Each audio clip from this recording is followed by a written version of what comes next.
It's now for more perspective on Governor DeSantis as a presidential candidate is Julia Manchester, national politics reporter with our partners at The Hill. Julia, very big day today. What do you make of DeSantis's partnership with Elon Musk when it comes to this announcement?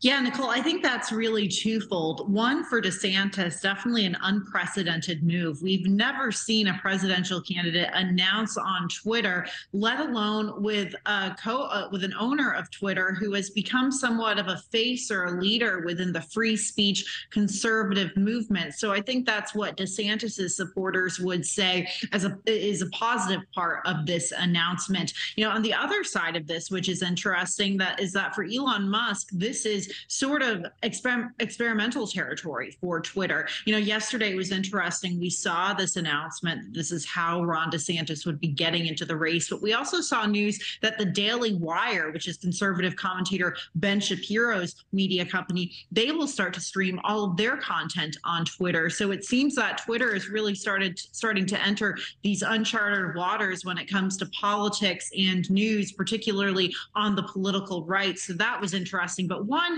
piece of criticism DeSantis has gotten from his Trump critics and those on President Trump's side in all of this is that, you know, the majority of people aren't on Twitter. They say that it's siloed. It's an echo chamber, essentially. He's not going to be reaching the majority of Americans. That being said, though, journalists like myself and others will be covering this event tonight. So I'm sure everyone will hear about it, even if they're not on Twitter Spaces. So Julia, I kind of want to stay on that topic. I mean, how big would an endorsement from Musk be?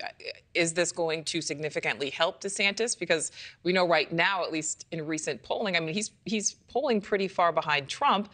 And then we're also talking about a platform that prior to Truth Social really used to be Trump's absolutely preferred platform when it came to social media.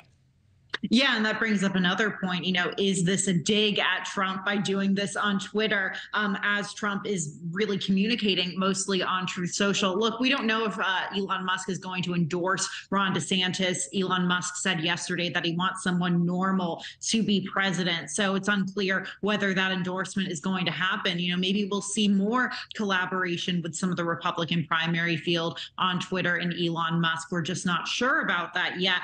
But, you know, look, an endorsement from Musk would be huge, I think, in terms of, you know, boosting DeSantis's name ID. You know, those of us in the media here where I am in Florida, yeah, we of course talk about Ron DeSantis quite a bit, but he is relatively unknown to a large swath of the country. And in those national polls, you absolutely do see Donald Trump leading him in many cases by double digits. That being said, though, in a lot of state level polling, in some of these states that Ron DeSantis is more familiar with, we see a much closer race starting to pan out between Trump and DeSantis. So we'll be keeping an eye on that. Thank you for watching. Go to newsnationnow.com to find News Nation on your television provider. And don't forget to click the red subscribe button below to get more of News Nation's fact-driven, unbiased coverage.